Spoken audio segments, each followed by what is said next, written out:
The Buzz with Jess We're back with Lujan. my in-studio guest, of course, Senator Dennis Rodriguez Jr., with a bill that again looks at virtual net metering. So let's go back, okay? I'm renting an apartment. Okay, I got a 2-bedroom apartment.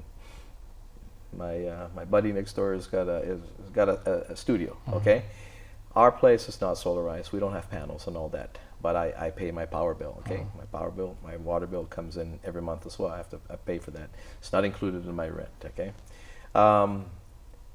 With your virtual net metering, can I avail myself, if this happens, can I avail myself to virtual net metering? Absolutely. You know, How does that happen? you know, and it's just like I know we talked about if you rent an apartment, a studio, or if you're in a complex. But it's even, you know, it can even be applicable to someone that rents a single family dwelling home. You know, that that wants to be able to Or get even a tin house. our tin house, who wants to be, you know, who gets power now, buys power now from GPA, but now wants to lessen their power costs by availing themselves of solar. So once this is in place, that you'll be able now to be able to avail of that. So basically, this is kind of like the same way that GPA is operating right now in the sense of fossil fuel. Okay, they have a big generator, although this is a private entity. My company, okay, I moved from the apartment dweller.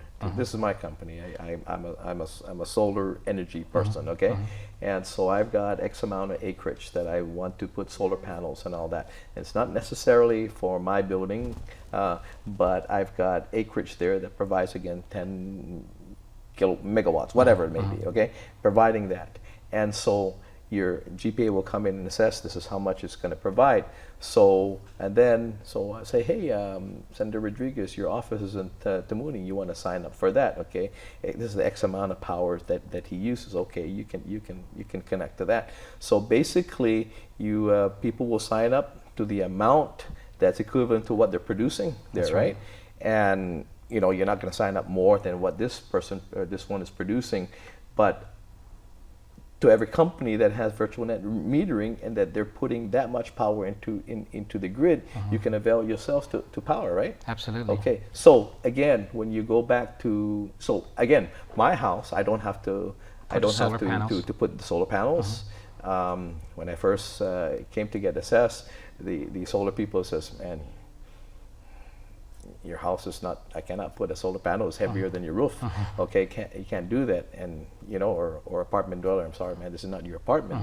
The apartment owner doesn't want to avail themselves to solar power. But I as an individual can avail myself. So if there's 100 people in the complex, maybe not everybody wants it, but 3 or 4 of you can. You don't have, it doesn't have to be all or nothing, right? That's right. Wow. That's right. And so, you know, also I think that we have to look at the value of what the industry has provided our community, has provided GPA as well. Yeah, They've, I think this was, it was a very good testimony during that public hearing where they acknowledged the late speaker, Ben Pangilinan, who really moved to get this net metering going. From, I believe it was 2008 to where we're at today, the industry has grown, not as much as what they've expected it to grow, but I was in the legislature when That's right. Okay, and so the amount of power they were able to generate for us for GPA to be able to provide that power using solar, all at the expense of the private industry and not on the backs of ratepayers. You know, so those are the kind of things that we need to look at and celebrate. And with an expanded use of renewables and solar with this virtual net metering, we're actually going to be able to help the utilities in getting cleaner power online without having to borrow money to put in on the ratepayers. But you know what we do have to recognize is that there are costs, right? I mean, GPA, we can't eliminate GPA. No, absolutely. GPA is needed. We need GPA there. We need to use their lines, and so the solar power, the industry needs to work with them. But that all could be worked out on with this bill as we come together and develop the tariff and develop the mechanism to make this this program work. Well, you know, one of the things, of course, when was it a year ago when, of course, the base generator had gone down the Cabras, right? And it's looking like I don't think the insurance company is going to That's right. to pay for whatever reason. I know we're renting power, right, or a emergency generator now. I think at a cost of $1 million a month right now. So anyway, that being said, I remember even to go back to the military buildup from the get-go. Now, one of the things that they seriously looked at the time with power was to segregate their power. They seriously considered that because of the reliability and the dirty power that they were getting. And I was in those conversations when that was happening. Well, they worked something out with GPA, and GPA, of course, the reliability of power, and of course a lot of cleaner power. But we're still experiencing situations right now, of course, of the situation of the units that went down. Okay, now again, it's going to be a very costly endeavor to put a very expensive again units back up. So I can't, and I'm sure the military as well, as one of the GPA customers, a big component, they're saying, That's right. wow, you know, and they desired that. So at some point, again, if you're relying on something and you don't have the alternatives to come up with to provide that, they're going to say, hey, for national security's sake, we're going to have to do this. And like I said, they've already talked about segregation before. That's right. And you know, when a lot of times when people talk and look at solar, they say, well, you only get the benefit when the sun is out. Once the sun is out, you know, there's no benefit to it. But technology has progressed. You have battery storage now that could work very efficiently with solar, right? And so when you look at what our situation is now with the power we need to generate, and a desire to generate clean energy, this is a perfect way to be able to put this in the mix in our discussions moving forward. Because and I keep going back to that public hearing because the industry, I believe, did a very good job in discussing and talking about the value of solar and what they have done with private investments to get us additional power, clean power into the grid.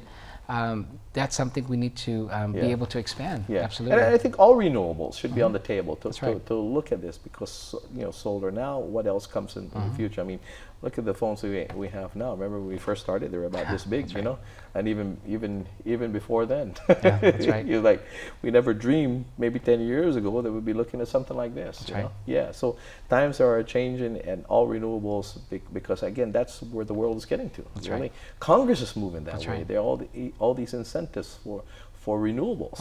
And I think the beauty about this is that we have states, you have other countries and jurisdictions that have started before us. So we can learn. We can learn from their mistakes, learn from their successes. And so that's where I really want this bill to be the center for the focus of the discussions. And if I'm not mistaken, again, you looked at other states. You compared the other states, and again, your bill was written based on existing statutes from other states, right? That's right. I mean, you looked That's at right. We looked at Hawaii's, we looked at California, we looked at some other states, and how we could have done that more localized to fit our system here. Yeah. You know, if I'm not mistaken, because when I discussed this with the two individuals that came on my show here, California, actually, virtual metering came as a result of a class action suit that came about because they were, if I'm not mistaken, I think apartment dwellers or condominium dwellers. The discrimination. Yeah, discrimination, that they were discriminated because they couldn't avail themselves to solar because they didn't have the real estate, they didn't have the rooftops to do so, and they didn't own the buildings. That's so right. they sued, and they won basically because it was a discriminatory practice. That how come you cannot provide that for me? That's right. Yeah, that's right. I got to take a quick break. We'll be right back. Okay. Thank you. Be back.